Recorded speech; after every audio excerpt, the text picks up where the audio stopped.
Did you see that? What? A luxury car just flew up out of the water like a champagne cork. Oh, so irresponsible. That's how you get Mercedes-Benz.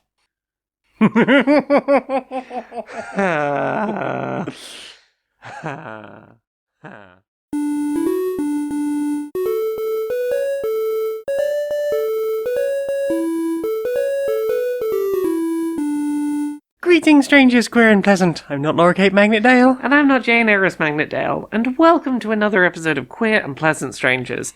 It's a podcast. We're two queer trans women. That's us. We're wifey types. Yeah. We talk about the media we've consumed in the week and do silly voices and skits and generally just have a bit of a media-based catch-up. How are you doing?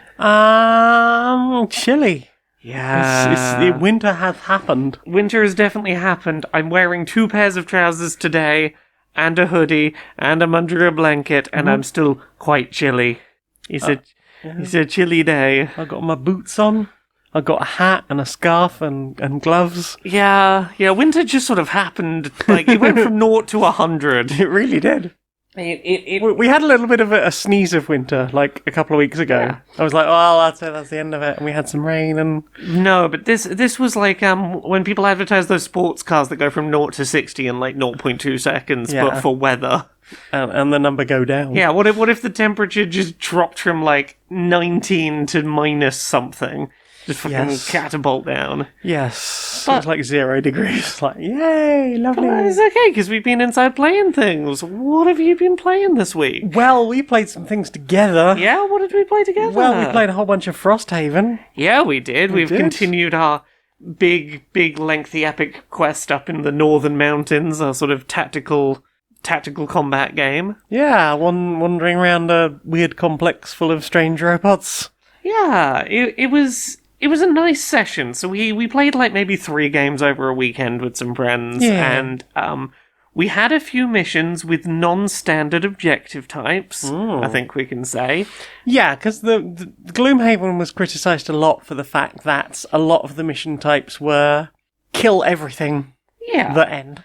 And, some of these are still that, and some of them are like just, survive and run through. But I think, like, this batch of sort of hex-based combat we did this weekend was helped by the fact that, like, we had several missions back-to-back where if a single party member got exhausted and ran out of resources, the whole party failed. Yes. And sort of pairing... People were less reckless than usual. And sort of pairing that with... we gotta, run through and get out the other end, or we gotta escort the person around, or whatever, led to some fun-paced adventuring. I spec'd a lot more into healer and support class and barely attacked at all than I had done before. I built a boat. Yeah, you did. Yeah. Yeah. We've got a boat now. We've got a boat now. It's called the FFPS... My Immortal, because my character is called Ebony Darkness to Measure Raven Way, the Bone Shaper.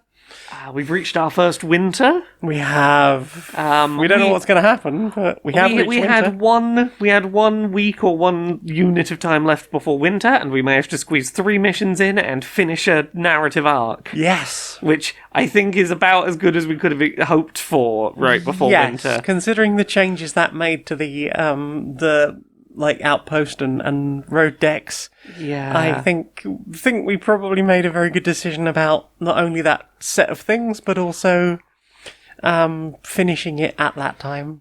Yeah. I feel like we've achieved a lot. Yeah. I need to sit down at some point and like calculate how many missions we've done.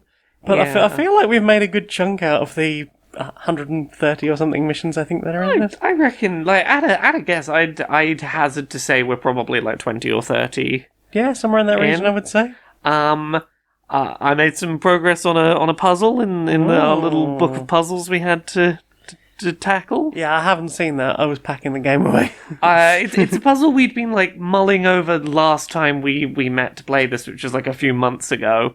And suddenly, I saw a thing, and I was like, I think I see it. I gotta do this before I forget. I gotta do this. So I think I made some progress, but we're still missing a thing we need to finish that one, I think. But yeah, I'm continuing to very much enjoy Frosthaven as our, like, every couple of months we just have a weekend with the boys. The boys. And just go fight some monsters together. Mm-hmm. Yeah, what else have you been playing? Tell us things. Should I get my PlayStation-y things out of the way? Because there's a few things. So, we didn't talk about it last week, but I got to spend, I think, 7 hours playing with the PS5 Access Controller, which is PlayStation's accessibility controller that's releasing in December. It's sort of their answer to things like the Xbox Adaptive Controller. The big difference, and I'll sort of get this out of the way up front, is the Xbox Adaptive Controller is primarily a hub for plugging other devices into. It has a large A button and B button, and I know some people use that for things like controlling with their feet, just to have two big buttons that are easy to press with feet. Mm-hmm. But primarily, it is a hub that has 20 little inputs around the outside, so you can plug external 3.5mm inputs in to fully customize every control on an Xbox controller. The PS5 Access Controller is definitely not that. No. So, one PS5 Access Controller has 4 of those 3.5mm ports. You can have 2 of them in a setup for a total of 8 external ports, which is less than half the number available on the Xbox Adaptive Controller. In exchange, what you get on each of these controllers is a built-in analog stick, which you don't have on the Xbox Adaptive Controller, which can be sort of swapped between a couple of different top types, including one that's like a arcade joystick, and 9 buttons around the edges of a circle with one large button in the center. And these can be sort of changed in shape and size to make them more comfortable to hit, and sort of you can reorient this controller, and you can basically swap out which buttons are where around this circle. It is a lot smaller in person than it looks in image renders in the sleek white void of promotional images. It is maybe a little longer than a standard PC mouse, but circular is the best way I can kind of approximate its size. Yeah. For me, it meant I was able to be I can have my thumb and 4 of my fingers sort of around the top edge on 5 different inputs, and my palm, my wrist hitting one button down the bottom, the flat of my palm hitting the center, and sort of be hitting 7 inputs fairly comfortably on one hand. There's a lot I like about this controller. I like the setup wizard and how easily organized it is, and how easy it is to in the middle of gameplay hop in, hop out, change your configuration. I like that you've got these little rubber inserts you can put into the buttons to sort of remind yourself what the button mappings are and change them all around. Get some blanks to draw your own. I like that you can do things like have double width button caps, so you can have you can map one button on this to be 2 inputs on a controller. With a double width button, you can press once and activate 4 buttons on a controller. That's really neat. There's a lot of neat stuff like that. I think that the swapping in keycaps is really from just a build quality perspective, is really nice. There is a basic, very easy to push low resistance button on the side to lift these things off, and when you want to put a new one on, a magnet sort of guides it into place and it just sort of clicks back in. There's a lot I like about it, and personally I really appreciate that this is an accessibility controller that you can just sort of, you don't have to do all the cable management and right, if I want to use this, I've got to get it out the box, plug all the inputs into it, put them all in the right places, get it all set up. It is nice to have an accessibility controller where all of the configuration is done sort of on the one device, and you just sort of turn it on and it's ready and it remembers it's set up because it's stored on the device, stuff like that. That is all really nice. My big issue is that it feels like there is no real reason this couldn't have had more 3.5mm inputs. It might have had to be a little larger, it might have knocked the price up a little. It is £80 for one of these, £160 for a pair. When you're already talking at that price, I feel like the slight additional cost to put another 10 or so headphone ports in isn't going to break the bank on what's already an expensive device. And while I really appreciate the form factor it has, and I think it's really interesting, I can't stop thinking about the fact that this, if you're someone that can't use this in the form it comes in, be it the way the buttons are laid out just isn't comfortable for you, or you just need things more spread out than this will accommodate for, or the buttons are too high resistance for you, there is not enough ports for you to use this as a hub for external inputs. If you need all of your inputs to be external devices that you can customize. And that feels like a needless omission. It feels like this could have been a standalone controller with enough ports to also be a hub. But instead, it feels like they've gone, we want our accessibility controller to be a standalone accessibility controller that shouldn't need ports, therefore we're going to limit how many we give you, because you're not going to need them. It's like, yeah, what about the people who do need them, though? Beyond that, my biggest issue with it is not even an issue with it, it's a frustration in the larger PlayStation ecosystem, which is that there's a bunch of really cool accessibility features as part of the setup for this Access controller that PlayStation have not on the record said are coming to the main PlayStation firmware for like DualSense controller, regular PS5 controller users. And I don't trust PlayStation to make these things available to everyone. I really get the vibe some of these things are going to be PS5 Access Controller exclusive. Things like the ability to select a button press and go, when I press that button, toggle a hold on and off. Things that are really useful accessibility settings to offer that aren't offered on like the default firmware, but are being offered to Access Controller users. And I'm like, please offer that to everyone, don't make it exclusive to this controller variant. Yes. And there are other ways you can hold a DualSense, by the way. Yeah. So one of my problems with PS5's equivalent of Copilot mode right now is that it doesn't let... so, on Xbox, there's Copilot mode. You can have two controllers basically acting as one user. Now, on Xbox, you can separately map both of those controllers to have different button mapping configurations. You can rotate one of them and not the other and have one of them have its analog sticks function in a different orientation. PlayStation doesn't offer that.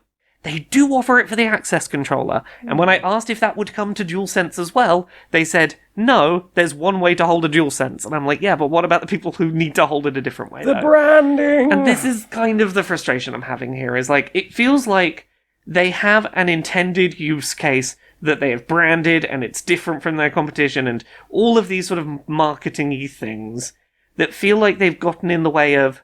It feels like there's something standing in the way of you suggesting something like, could this also come to DualSense? And them going, that's a really good idea, we hadn't thought about it, that might be helpful to people, we'll look into it. And instead being like, no, that's not the brand guidelines. Which is a little frustrating. Like, don't get me wrong, I really like these controllers. I am really intrigued by them personally, I'm just frustrated that they seem to have needlessly limited who they can be for. Because, like, that lack of robust port offering just feels like a needless negative that didn't need to be that way. Also of note, and this will lead on to talking about the other PlayStation thing I have to talk about today, all of the buttons on it are digital. None of them are analog, which is important for games that require, at times, like, degrees of pulling a trigger. So you're going to have to get external inputs at the very least for those, which brings me on to a game that does have that gameplay in it, and I don't think there's a way to get around it, which is SpiderMan II. SpiderMan II, I really fucking love that game.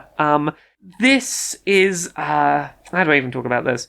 So, SpiderMan II is everything I enjoyed about the original PS4 Spider-Man and the Miles Morales follow-up, just sort of turned up. It took everything I really enjoyed about those, which are like, those are some of the only open world adventure games I've ever, like, 100%ed, got the platinum trophy, done all the achievements. I don't usually feel that way about open games. These are just so fun to move around in, and, like, the core gameplay loop is so fun. I really like these games, and Spider-Man 2, no different. I really like that when you're not on story missions that are explicitly about one character and one character only, you can play as either Peter Parker or Miles Morales, and in my experience, I played this 99% as a Miles Morales game, where occasionally Peter had a story going on, and I'm glad the game let me do that. There is a new web wings mechanic, which is like a sort of flying squirrel sort of suit adaptation, and it is ridiculous how fast you can move across this open world now. You can sort of just like... sort of catapult yourself into the air by making a slingshot out of webs, fire yourself into the air, glide, sort of boost up into the air a bit. As you start losing height, you go back to swinging and you throw yourself up in the air for more height and then just sort of glide over the city. The Spider-Man games already were some of the most satisfying open-world games to move around in I've ever played. This made it better. This wingsuit mechanic, like, gelled with what they were doing it meshes with the swinging really, really well. It feels very at home in that moveset. Talking a little bit mechanically about it, I think this game does a much better job of its side quest content. There's a lot less focus on doing random crime fighting throughout the city constantly. They sort of minimize how much of that you're expected to do. The side quests are introduced to you as sort of story quests. You have your first interaction with the side quest chain in the main story, and if you go and do those quests, there's far fewer, like, bits per side quest to do. You get a new side quest that's like, hey, go fight these bases for this villain. There's like 4 of them in the open world. Go find like the 4 of them there are to do. So you're not doing the same side quest over and over and over. And then you get a big chunk of story at the end of it that's like a big narrative reward that sort of makes it feel like you got something decent for doing it. I really appreciate that. They're all aesthetically and gameplay-wise very different side quests. The main quest, very, very sweet. I don't think it's a spoiler to say this is telling the Venom symbiote story that, you know, you'll have seen versions of this in the trailer. Yeah, you'll have seen versions of this in other Spider-Man media. But what I think this does really well is, in a lot of Spider-Man media that tries to tell Venom stories, and another character you see in trailers that I'll mention here is Harry Osborn. Both Venom stories and Harry Osborn stories are ones where I tend to find it very hard to see why Peter likes some of the people in these stories. Harry Osborn's a great example of this. Like, in a lot of Spider-Man stories where Harry Osborn is present, he comes across as just like an unlikable, nerdy jerk. The kind of person where you're like, oh, he's going to turn on Peter, like, 2 minutes in, it already feels like he's ready to double-cross you. Yeah. This is my favourite ever depiction of Harry Osborn in a Spider-Man piece of media. Like a good friend. I genuinely, like, start to finish, I believe their very sincere friendship. And anything that goes wrong between them, I'm never like, oh, we're doing the Harry Osborn thing now. It's always like, I just want you two to be okay. You're so good for each other, and you just need to be okay. I cared about them very deeply, and I think that their storyline is very, very good. I think Miles definitely has... Miles' story is less the driving force of the overall narrative. He has a narrative, and it is very important for him and his own development, and I feel like it's setting up future Spider-Man games. He has, like, a really interesting story that, like, isn't the reason why the big quote-unquote plot is happening, but it feels like it has just as much love and care put into it. Some technical things, I really like how fast... I barely use fast travel, but I really like fast travel's implementation in this. If you pull up the map and want to fast travel somewhere, you pick exactly, like, where on the map you want to be, and it just zooms into the map, and then you are there in, like, 2 seconds to exactly, like, the corner on the street you selected, and you're just there. That's really nice. It's, I mean, it's really capturing that whole Insomniac... Yes. thing with the, like, you just be in another place. Yes. Thanks, and SSDs. You know what I'm about to sort of reference here. This is very much an Insomniac game, finding ways to do mechanics that feel very this developer. But yeah, accessibility-wise, there's most of the stuff is pretty comparable to what was in Miles Morales, for better and worse. It is pretty well featured accessibility-wise. I will note, if you buy a physical copy and haven't done the updates for it, high contrast mode's a little glitchy. Sometimes you have to save and reload to get some stuff to work. There's also some weird things that are just like, just not present until like a December update, which is a bit weird. things like non-dialogue subtitles or captions. Things like button remapping in-game isn't available for another 2 months. Some weird omissions that just feel kind of notable. I have a lot of thoughts about this game I want to share once, like, spoilers are sort of out the way. Things I can, like, vaguely say at this point. I really like that Haley from Miles Morales Spider-Man is a more prominent character who is more present throughout the entire game this time. Yeah. And I really like a lot of the thoughtful choices they make around Haley's character. For anyone who hasn't played the Miles Morales Spider-Man, there is a side quest you can do where you meet a character called Haley. She gives you a scarf. It's very cute. She is a deaf character that uses American Sign Language. Mm-hmm. And there's a lot of really nice touches in this around how she's integrated into the story. Things like Miles using text-to-speech and speech-to-text to have conversations with Haley while web-swinging. Mm-hmm. That would be sort of voice-based phone calls for other characters. Stuff like... and this is one I want to mention just because I think it's a really nice mixing of accessibility meets characterization. As a character as default, Haley does not speak, just uses ASL. If you are someone that cannot read subtitles and needs voice acting, they got a deaf voice actor in to do Haley's voice lines as an optional thing that can be read, and I think that's a really good way of going about that. Yeah, I binged this in like maybe 2 or 3 day sessions. I think it was about 25 hours. I saw the credits roll, maybe 30 hours, 100%ed, and like that's a reasonable chunk of time to be like, I played a game for a few days and finished it and feel like it's done and moved on. Absolutely love that game. I think it does a great job of scaling its narrative, feeling constantly like it has new things to throw at you, mechanically and narratively. Honestly kind of blown away at how much of the Spider-Man mythos they got out the way during this one game. They really did. Are they not planning a follow-up? I have my theories about what a follow-up's going to be. But yes, they really they didn't hold anything back. And they managed to not make that feel overly crowded. It didn't feel like it was... It managed to feel like every storyline had room to breathe and felt satisfyingly concluded, despite the fact that it's like, oh yeah, we've already got a game's worth of villains here. What if we threw like another 3 at you? Yeah, what if we had those too? Yeah, absolutely loved it. Spider-Man 2's great. Yeah. What about you? What you been playing this week? Well, yeah, not a lot to be honest. Oh, I played some Wall World. Yeah? Yeah. So imagine, Dome Keeper? Yeah. Imagine Dome Keeper, but instead of a dome, you have a giant spider that's walking up or down a wall. Aha!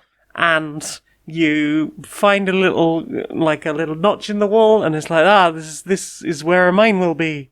So you drill a hole, and you start going in and doing all the mining stuff that you would have done in Dome Keeper, but you've got potentially, you've found a mine that's a certain type of material, so it's going to be way harder to get things, but you do get the type of gems you need for repairing your big spider. You've also got, anytime you break a block, you're getting a very basic currency. Yeah. And that currency can be used for things like permanent upgrades between runs.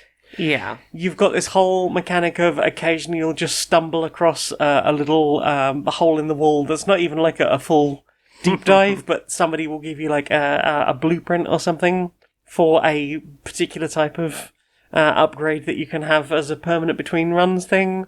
Yeah, it's another one of those cheap little roguelikey type games, but I think it just has a little bit more than than Dome Keeper. I enjoyed it.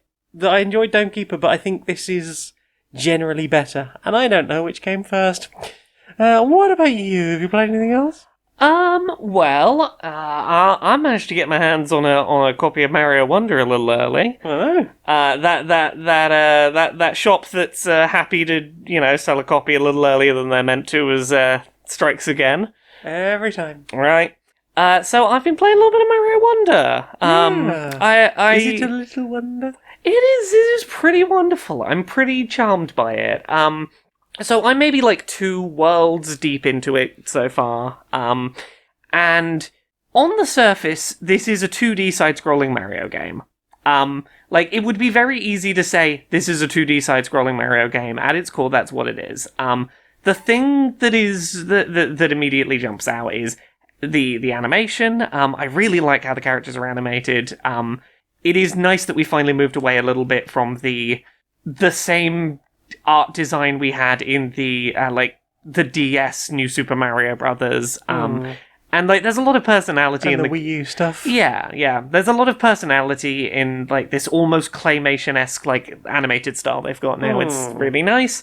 But the big thing is Wonder Seeds. So, every level can be played as a traditional 2D side-scrolling Mario level, and you gain a Wonder Seed at the end of the level for completing it. But there's also, in every level, an additional Wonder Seed to be found somewhere, and it's this big glowing seed, and when you touch it, shit gets weird. And that weirdness is entirely unique to the level. Yes, it really feels like they had a room full of people go, what would be a fucking what would be a bonkers fucking idea for a Mario level? Cool, we're gonna do that for one level here and never do it again. And I don't want to talk about too many of them because the surprise of finding them is a whole thing. But I will talk about one very early one to give, like, a sense of them. I touched one in an early level, and piranha plants started coming out of pipes, singing a song at me in a very... You know the ending of Portal 2 with the turrets singing? Yes. It was very much like that. And in time with the music, they're sort of coming out and doing their little song, and you're having to jump around and dodge all of these sort of piranha plants that are doing their little dance routine and sing-song, while still trying to get to the end of a level. They just want to sing a little song. Yeah, they just want to sing a little song. That's good. I think this game does a really good job of making its challenge optional. Every level has like a difficulty rating on it saying like, this is how challenging this level's going to be. Mm-hmm. And you only need to complete like a certain number of levels and like a few of the, Wonder Seed side challenges to progress through. You don't have to be doing, like, those optional challenges on every single level.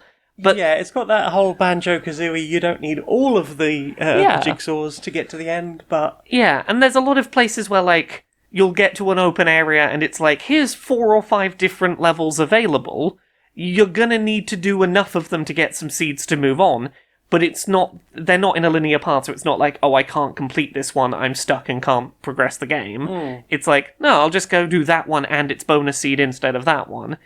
And sometimes you'll find just entire offshoot branches where it's like, hey, do you want some really fucking difficult challenge levels? And Start that's mainly going the badge stuff, right?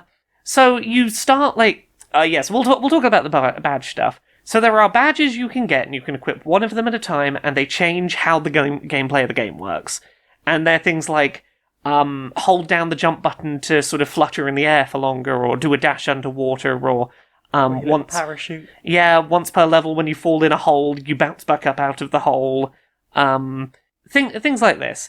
And you usually get like a challenge level to like learn how to use that badge, and then they'll start going like, what if we offer you some really fucking difficult optional challenges to, like, really master your use of that badge that will lead to, like, optional, even harder level areas? And it's like, if you're not looking for that kind of brutal challenge, it is entirely ignorable. But if you start, like, picking at those kind of challenges, it's like, oh, we see what you're after. Come this way.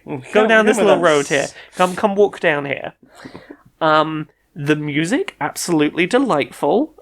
It is such a colourful, charming game that occasionally throws absolutely tough as nails challenges. Some of those optional challenges I've been trying to do, they feel harder than, like, late game Celeste. Wow. In terms of, like, not only do you have, like, tricky platforming to do, but I found, like, a whole series of challenges to do with, like, doing really quick wall jumps. That was, like, not only do you have to do these very accurate wall jumps without failing any of them, but you have to do it really quickly because the platforms behind you are disappearing, and you have so little wiggle room for error to do those wall jumps quickly enough that there's still platforms for you to land on at the other end. Yes. And I'm like, that's not for everyone, but I really appreciate that, like, not that far in, they're like, hey, do you want a challenge?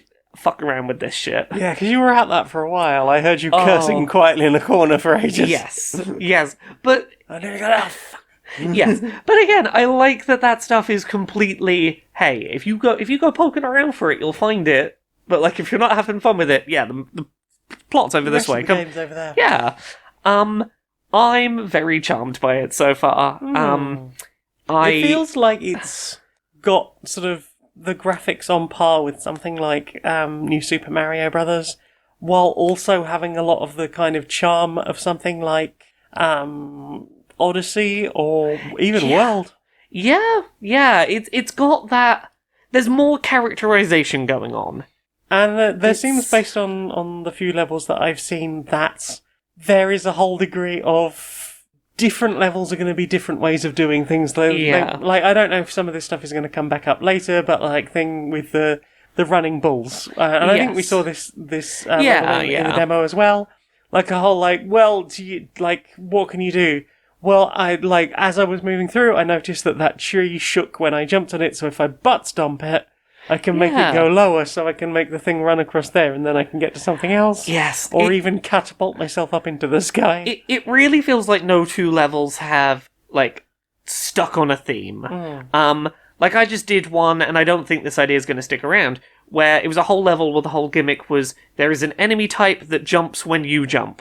Oof. And you either, like, jump to get it to jump onto a higher platform so that you can sort of walk under it, or, like, it falls down kind of slowly, so you can do a little jump, and they do a big jump, and you run under them. And, like, trying to work out how to navigate this level where enemies are, like, their jumping is entirely in your control. That was a really fun idea, and then it's like, yep, we're done with that, off we go, new mechanics. It's one of the more, like, creative... It feels like they have a lot of ideas here, and that's really neat. So yeah, I want to put more time into it, but I'm absolutely loving it. Yeah. Mario Wonder is pretty damn charming. Yeah. What about you? What you been playing this week? I played with this.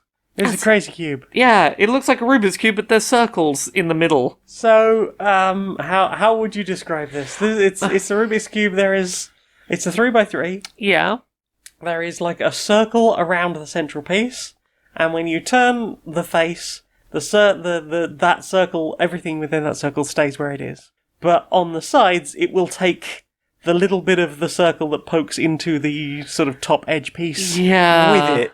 Which means that you're not only... It's sort of almost a 5x5. I was going to say, it's a 5x5 on the faces, but not on the edges. Sort of. Oh, sorry, on the edges, but not on the corners. Yeah. But also, it isn't because of the way it moves, these edges can only be rotated around this place. You can't move the edges to another part of the cube because they can't be moved by anything other than the face rotating that's adjacent to it. So you don't have to worry about things getting like shoveled off to ridiculous places. You've just got to think about extra steps while doing a particular section of the solve. And it's quite interesting because I found that doing last layer stuff, you have to solve it like beginner mode for a Rubik's Cube, because if you try and do more complicated stuff, it starts shunting around these bits. Suddenly those bits can't you can't like do really advanced so you got to solve it like I would solve it. Yeah, kind of. You can do F2L. You can do first two layers.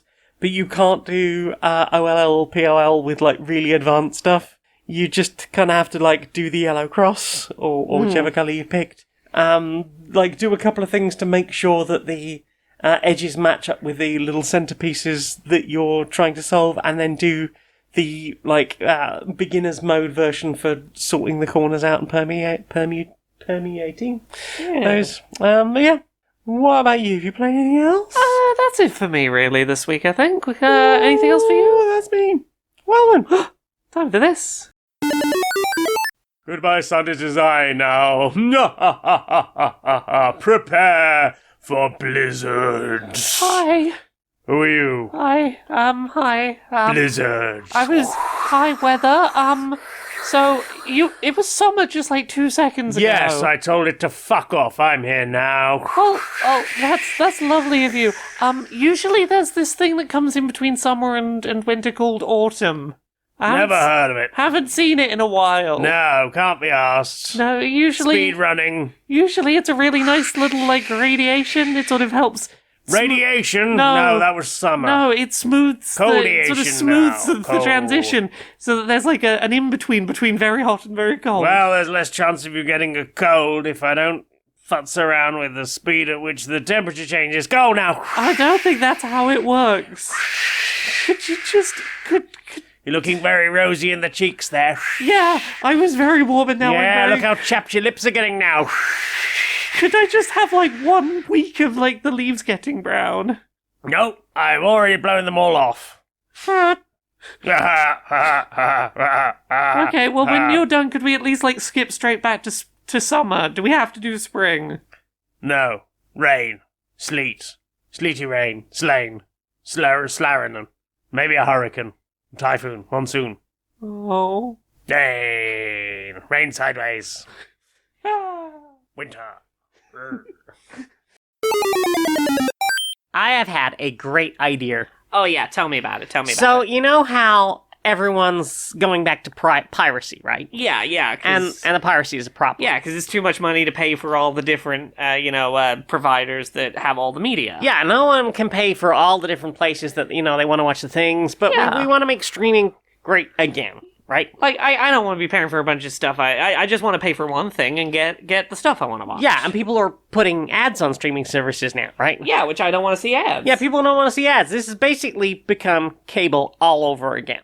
So what I am proposing is a single streaming service that has, 99% of all the movies and the shows that people love, and maybe in a few years it could become a hub for new animation and things like that. I propose some kind of like a Blockbuster. Remember those? Oh yeah, they had like everything there. But digital. Yeah, like anything I wanted to watch, like there was a good chance it was going to be in that one place. Yeah.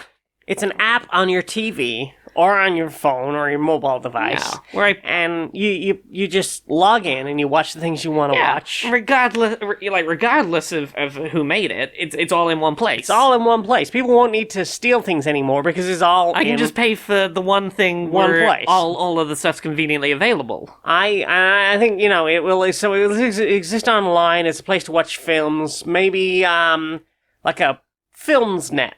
Interfilms. Flixnet. Net films. Net films, yeah. Net films. Sign up to Net Films. It's, definitely an original new idea. It's less than all of the individual things, but you get all the We've stuff. had a very innovative idea here. Yeah, never before seen. So... what have you put in your eyes? Well, what have I put in my eyes that I can talk about? Because we're still respecting the SAG-AFTRA strike. Fuck the AMPTP. Oh my god, that's terrible. Right. Apparently, after days and days and days of negotiations, the AMPTP offered a deal that was worse than the deal they offered before the strike had begun. And when that was refused, they walked out. So, fuck that. Support the WGA. But I've been watching a bunch more stuff on YouTube, because that's stuff I can talk about in the watch section. Yeah. We watched the other night over dinner a 2-part Skyward Sword randomizer playthrough by Linker7. He doesn't enjoy that game. He doesn't enjoy that game. Especially not on the Wii. No. I can't blame anyone who plays that game and has trouble with the controls and dislikes the game as a result. I cannot blame anyone for that. It hurts. It hurts seeing people hate that game as much as they do. I love that game. It's one of my favourite Zeldas. It's got some lovely ideas. It's got some cool fights. It's got some interesting sceneries and set pieces. It makes me deeply sad that game's negative reception means we will probably never get another game like it. I'm like, as much as I love those controls, if that game hadn't had those controls, it probably wouldn't have been as violently pushed away as it was. What if they made Skyward Sword even more accessible? What if? What if? But it was a fun playthrough to watch because, well, it's a randomizer and so many chests in that game just contain gratitude crystals. Yes. Like, I'm not usually the one to watch things like this and be a little masochistic about it, but I was sat on the sofa just going, okay, he's opening a chest. Gratitude crystal, gratitude crystal, gratitude crystal, come on. And then sat there like, what if the reward for a gratitude crystal was another gratitude crystal? Yeah, right. I don't know why. I got a little. I wanted to look. I liked that game, and he wasn't enjoying the game, and I kind of wanted to see him suffer as a result, just a little bit. But other video that again was him that we watched was the Wind Waker randomizer Pokemon mod. Oh, that looked really fun. Right. With all the little Pokemons. Yeah. Although collapsed Zelda at the end was kind of sad. Oh, the Latias Zelda? Latias Zelda. So this was a randomizer of Wind Waker, but things like the leaf the Deku leaf is a Charizard when you're gliding on it, it's a Stunfisk when you're sort of blowing things with it, your whip is an Ekans, Professor Oak is there. It's the guy who trains you to be a knight. Yeah. A lot of the choices of what things should be in that were really funny. I very much appreciate Magnemite hookshot. Yes. Where the magnet sort of flies out and then pulls the magnet to it. Oh.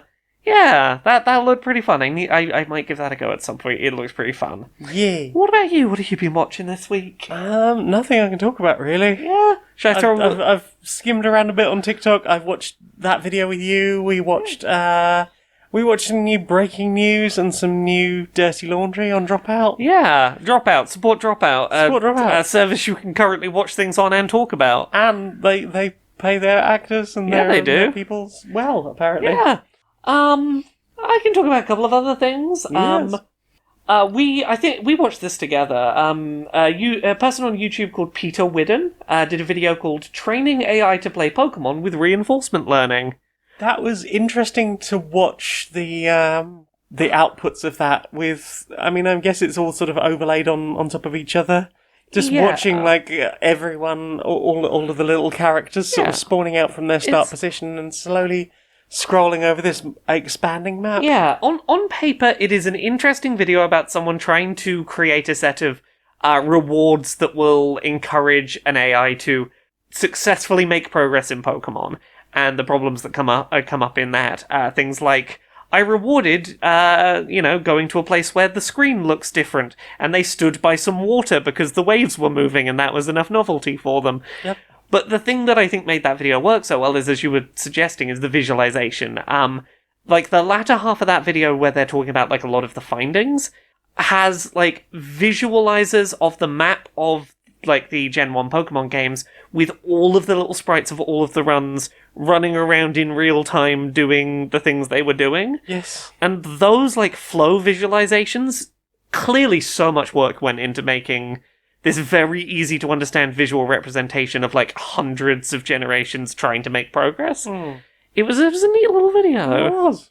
And I watched one other thing I will recommend by a person on YouTube called Justin Bay. Can you beat Tears of the Kingdom with Sages only? Can you? You can. It was interesting. So the gist was once you get off of the starting island, can you complete the game dealing no damage other than damage dealt by sages?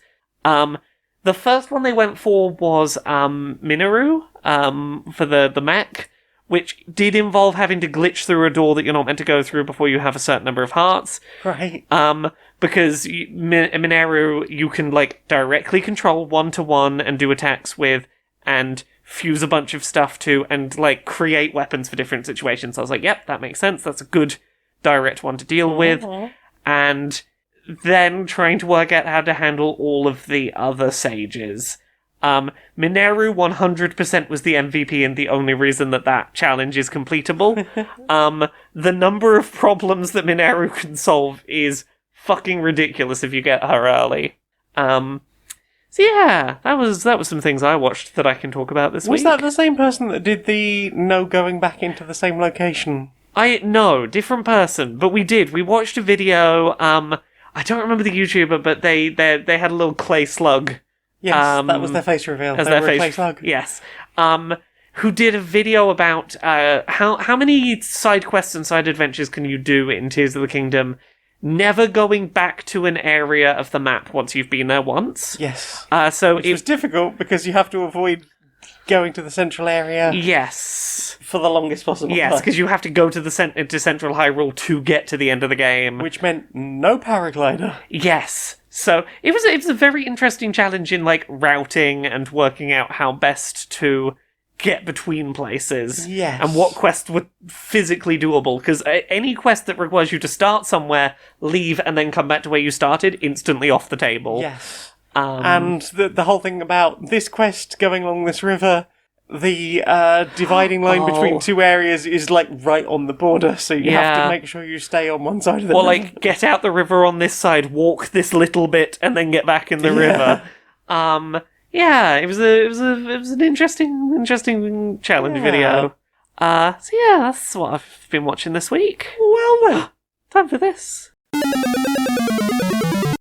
Hey Laura. Yes? We've got a new sponsor. Who's our new sponsor? Well, do you use social media? I unfortunately do, yes. Do you use multiple social medias? I do. I have like a list of them that like they go in a certain order that I talk about at the end of the show. And would you say that as a whole they have got more profuse and also, just a lot of extra work to, make sure you're exposing, especially when they don't have like a desktop app or anything? God, yeah.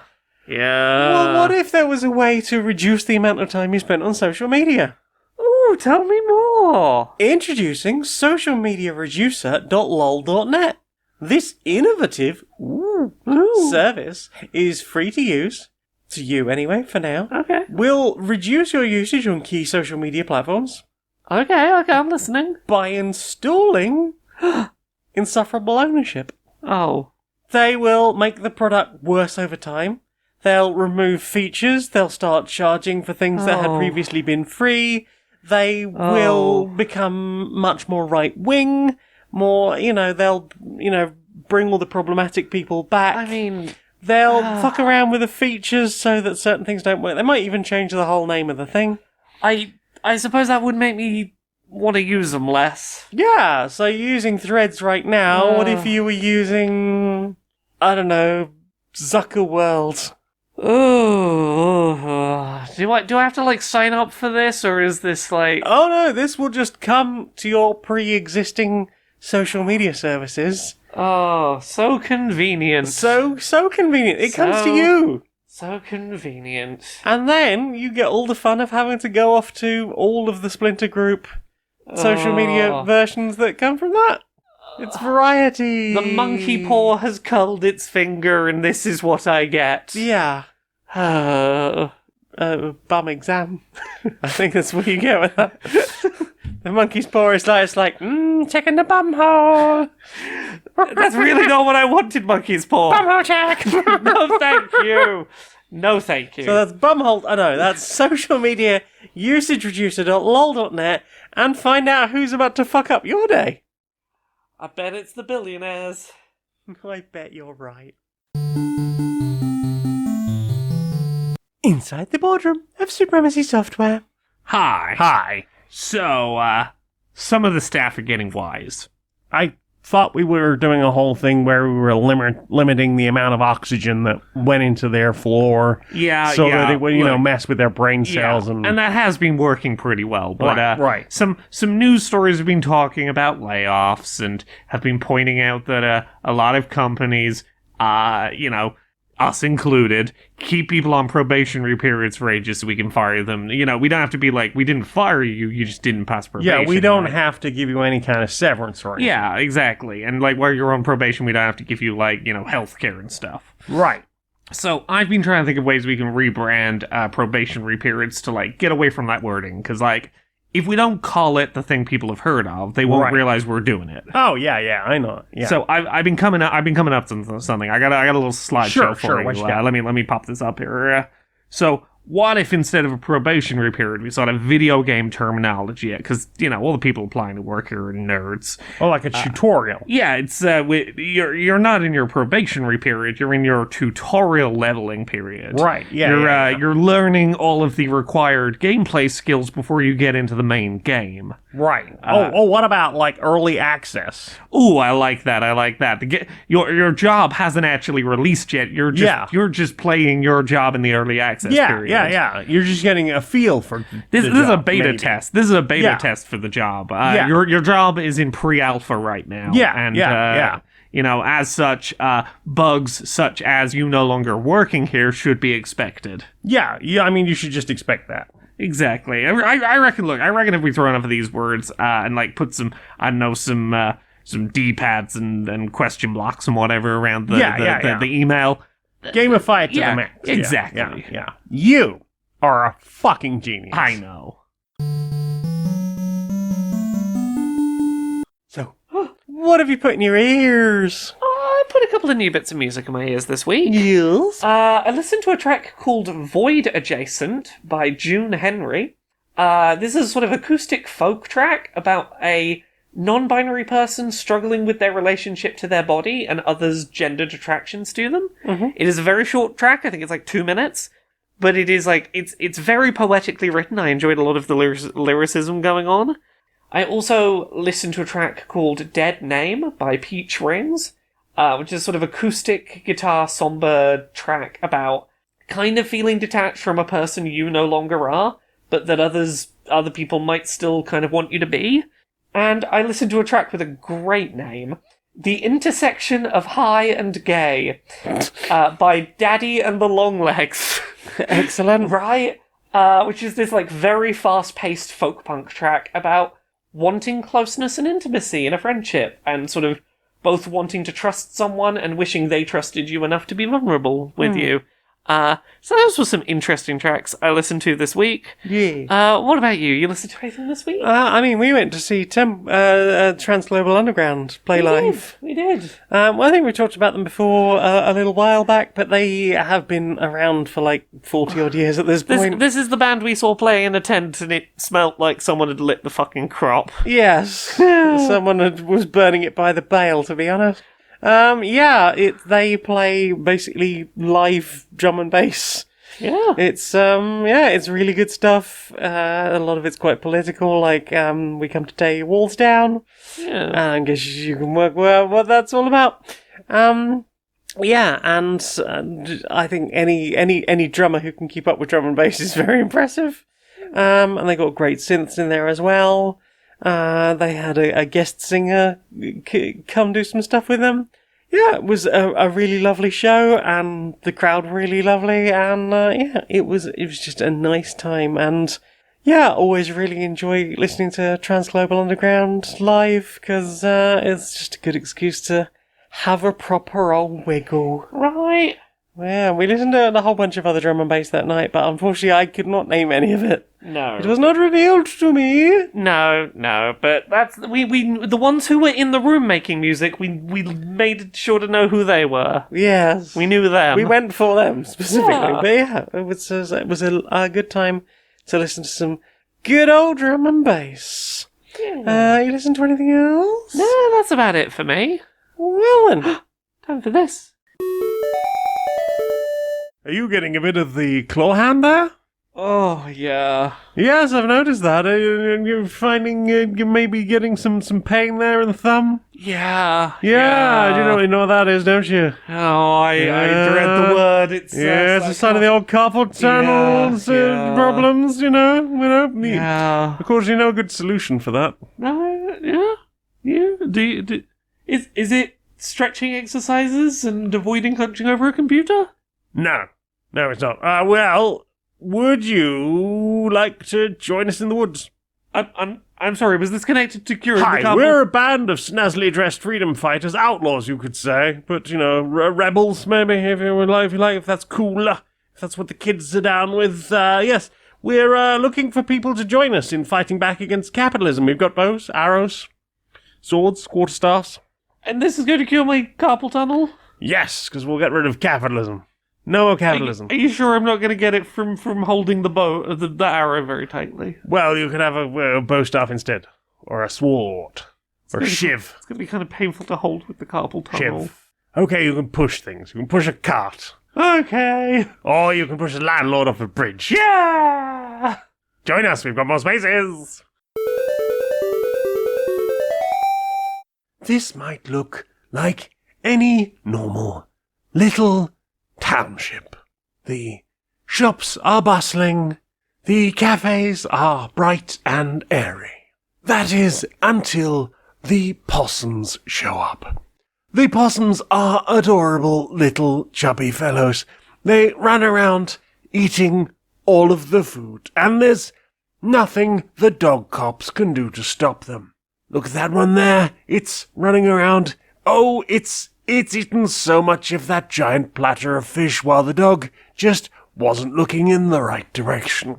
Now he's just a round little guy trying to get further up. He's eaten enough to acquire some kind of key. I assume that's a bit like finding a shilling in a Christmas pudding. Finally, the intrepid possum finds its way to the top of the hill and manages to eat the entire pizza belonging to the king. Now, the possum is indeed the king and will run around screaming in an almost adorably delightful way. Isn't nature beautiful? Do you know what I want to see more of? What do you want to see more of? Brochure Justice Warriors. Social Justice Warriors? Yeah. Right, Larry. Right, Barry, how you doing? Oh, bit out of sorts, to be honest, mate. Yeah. Well, cold weather's hit suddenly, you know. Yeah. My whole life is a bit out of order. than it Everything should suddenly be. sort of changed all of a sudden, innit? Yeah, it's all changed a bit. You doing all right, mate? Yeah. Oh, I'm doing all right. Just been paying attention to the worsening state of people's access to ADHD medication. You've been seeing this all going on? Well, I've heard mutterings from few people. Yeah. I've heard the mutterings going on for a while, but I've heard more frequently recently. People getting contacted by their pharmacists or their GPs being told like, "Hey, we don't really have much ADHD medication available, and we're gonna have to start thinking about rationing it a bit." Oh, all right. Which is, Is this part of the whole, America doing we're just going to stop producing it? Best I can tell, it's run off from that. Right. Which it impacted America first because they were just directly getting their stuff there, as opposed to there were other reserves in other places going on. But it's frustrating because a lot of the way I've seen this being talked about is, some of it's been a bit victim blaming. It's been blaming people who have recently been diagnosed, going, "Oh, too many people got diagnosed and not enough to go around now." Which, you wouldn't do that for any other kind of medication. No. But the other side of it is I've seen a lot of people, going, "Oh, you just have to go without it for a while. It's not like it's like a life-saving medication or anything. You'll be fine." And that's... I could still, lose my job because I'm not able to focus or concentrate in the way I should be. It's frustrating seeing it talked about that way because it shows a real misunderstanding about how important it is in people's... as you say, suddenly going off of medication that helps your brain work is not going to make it easy for you to do things like hold down a job and keep your life going, reasonably. But the other side of it, and this should be fairly obvious, for any mental health medication, suddenly not having access to it, it's not just you go back to not having the medication. Yeah. You suddenly, in a non-titrated way, you suddenly go from having it to not having it. That comes with adverse side effects. Yeah. Suddenly not having the thing your brain has gotten used to having to function can cause some real problems. If you've gotten used to not having issues with impulse control, and then suddenly you're finding it hard to control your impulses, that is not going to go well. No, I mean you've got obviously fairly common side effects of binge spending, binge eating. It could be detrimental to people's health overall.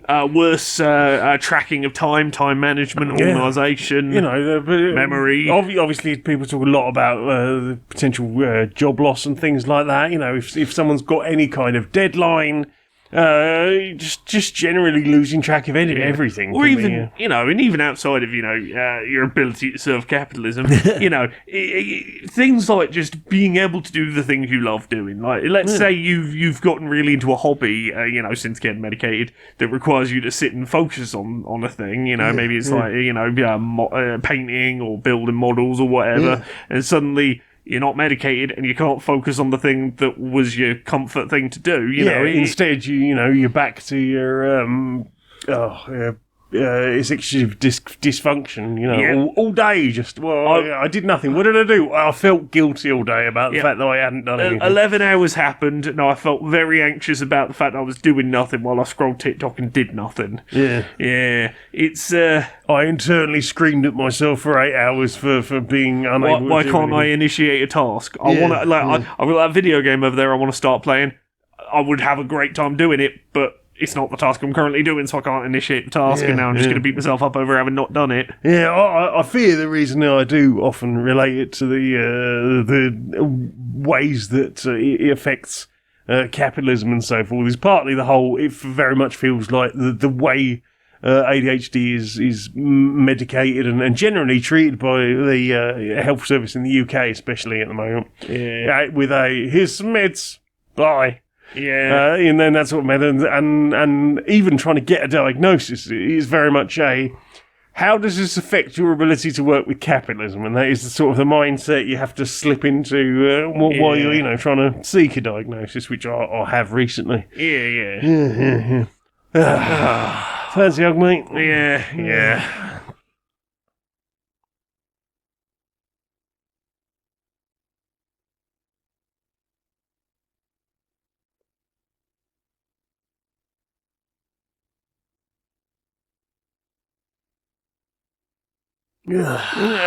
Good hug, mate. Good hug. Right, I think I'm going to put the kettle on. Oh, sounds like a plan. Nice. So, Laura, Yeah. you do things, and those things are on the internet, and those people can enjoy those things. You're right, I do and stuff. you got a and it's- book too. Yeah. Tell us about these things. By the time most people hear this, that book's going to be out. It's out on October 19th. It's Stories of Autistic Joy. Yeah. It is an anthology of stories by a wide array of autistic authors from various places around the world, different backgrounds, different support needs, different, all sorts of different experiences of being autistic, sharing stories of joy that feel innately tied to their being autistic, be that the joy of echolalia, or the joy of happy stimming, or sitting and organizing things obsessively, and like taking a autistic internal perspective on joy. It's out October 19th. Being yourself. Yeah. Unapologetically autistic. Exactly, being an autistic person and being joyous. It's out October 19th. By the time many of you listen to this, that will have happened. Go check it out wherever books are sold. Other than that, I am at Laura K. Buzz pretty much everywhere. Twitter, Twitch, YouTube, TikTok, Patreon, that's the one that pays the bills, Blue Sky, Mastodon. Threads. Threads, in theory. In theory. Yeah. Not as much as anyone else's, huh? And look, if they had a desktop app, I would be using Threads more. That's the thing. I struggle with ones that are only on mobile, because that doesn't work in my workflow. Anyway, things that are up at the moment, there is a PS5 Access Controller and SpiderMan II accessibility reviews. There's a video going up on the 20th of October about the one-handed Xbox controller that got leaked, and some thoughts about that. Beyond that, you'll have to wait and see. I got things in the works. Secrets. Yeah, Criticals of the sea. exactly. What about you? Where are you on the internet? Well, I've got a link tree. It's linktree.ee/Janiac, Janiac. You can find all the things I do. You can find the music, t-shirts, all the stuff I designed. All the stuff I create to try and entertain people, and you can help support my shit at patreon.com/StonedMonkeyRadio. For as little as $1 a month, you can help me justify a 76-hour work week and all that stuff. You can come hang out on Twitch or on our Discord and come say hi. We've got lovely, lovely, lovely people who are lovely and deserve all the good things. You deserve all the good things. Tell your friends about the things we make here on Crumpled and Strangers. Laura, Yeah. will you sing us out, please, darling? Until next time, be a stranger.